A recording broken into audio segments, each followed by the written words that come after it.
कुंदनपुरा गांव के जंगल में संगीता नाम की एक चुड़ैल रहती थी।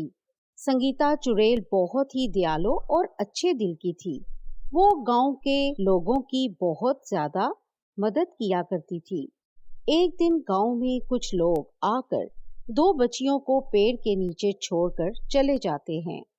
बच्चियां बहुत रोने लगती हैं। बच्चों की रोने की आवाज सुनकर संगीता चुड़ैल घबरा जाती है। आवाज का पीछा करते हुए संगीता चुड़ैल उन बच्चों तक पहुंच जाती है और क्या देखती है कि बच्चे बिल्कुल अकेले हैं, उनके पास कोई नहीं था। तभी एक शेर बच्चों को खाने के लिए आगे बढ़ रहा था। तभी संगीता चुड़ैल उस शेर को मारकर बच्चियों को अपने हाथों में उठा लेती है। अरे, ये दोनों बच्चियां तो कितनी प्यारी हैं। आज के बाद मैं इन दोनों की माँ बनकर इन्हें पालूंगी। वैसे मेरा भी इस दुनिया में कोई नहीं है। संगीता चुड़ैल उन दोनों बच्चियों को लेकर अपने घर चली जाती है और दोनों बच्चियों को दूध पिलाकर उन्हें सुला देती है। चुड़ैल ने उन दोनों बच्चियों को नाम दिया। एक का नाम काया और दूसरी का नाम माया।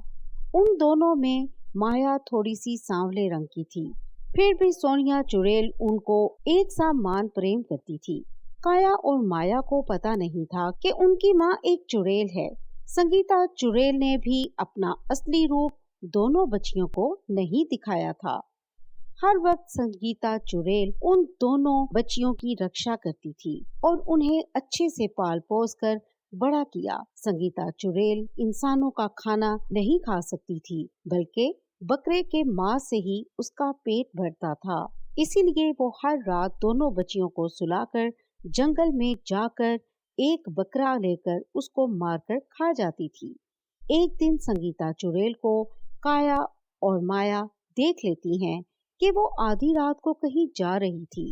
अरे, रात को माँ हमें सुलाकर कहाँ चली जाती है? बाहर तो जंगली जानवर घूम रहे होंगे और अगर कोई माँ को खा गया तो? माँ का पीछा नहीं कर सकते, माँ हम दोनों को बहुत डांटेगी। अरे नहीं डांटेगी, माँ हमारी हिफाजत करती है, हमें माँ की हिफाजत करनी होगी। चलो चलते हैं। इतना कहकर दोनों संगीता चुड़ैल का पीछा करने लगती हैं। काया और माया क्या देखती हैं कि उनकी माँ एक जंगल में जाकर एक बकरे को लेकर उसे मारकर खा रही थी। ये देखकर दोनों हैरान हो जाती हैं और अपनी माँ से बहुत ही ज्यादा गुस्सा हो जाती हैं। संगीता चुड़ैल माया और काया को देख लेती है और उनके पास आती है। माँ, तुमने हमें धोखा दिया है, तुम हमारी माँ नहीं हो सकती, तुम एक चुड़ैल हो, हमें तुमसे डर लग रहा है। एक चुड़ैल के साथ नहीं रहना, वरना तुम हमें भी मारकर खा जाओगी। बच्चों, ऐसा मत कहो। भले ही मैं एक चुड़ैल हूँ, लेकिन मैं तुम दोनों से बहुत प्यार करती हूँ। अगर तुम दोनों चली जाओगी तो मैं तुम्हारे बिना मर जाऊंगी।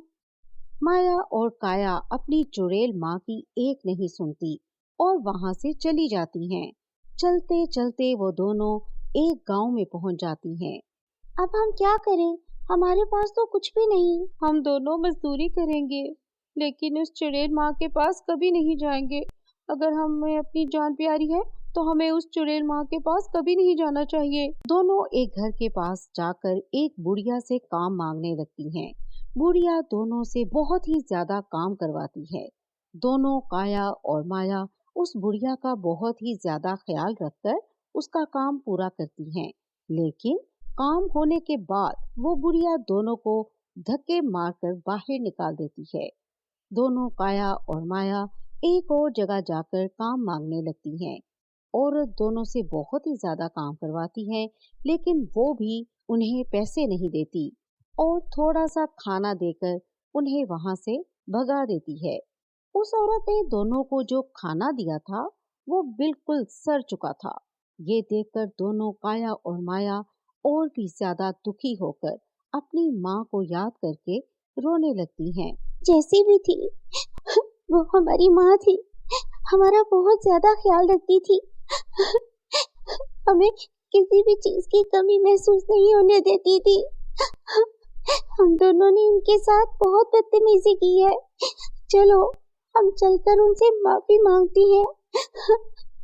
दोनों काया और माया अपने घर जाकर अपनी चुड़ैल माँ को ढूंढने लगती हैं, लेकिन वो उन्हें कहीं नहीं मिलती। तभी उन्हें जंगल के रास्ते में एक बूढ़ा आदमी मिलता है। बूढ़ा आदमी चुड़ैल को सालों से जानता था।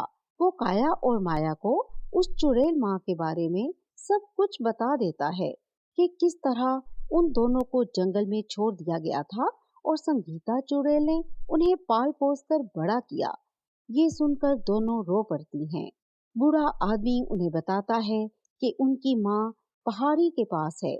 दोनों फौरन पहाड़ी के पास जाकर अपनी चुड़ैल माँ को गले लगा लेती हैं और उनसे माफी मांग लेती हैं। संगीता चुड़ैल दुखी होकर रोने लगती है और अपनी बच्चियों को माफ कर देती है। तो दोस्तों, कैसी लगी हमारी कहानी? कमेंट में जरूर अपनी राय का इजहार करें और हमारे चैनल को लाइक, शेयर और सब्सक्राइब करें और बेल आइकन जरूर दबाएं ताकि नई मजेदार कहानियां आप तक पहुंचती रहें।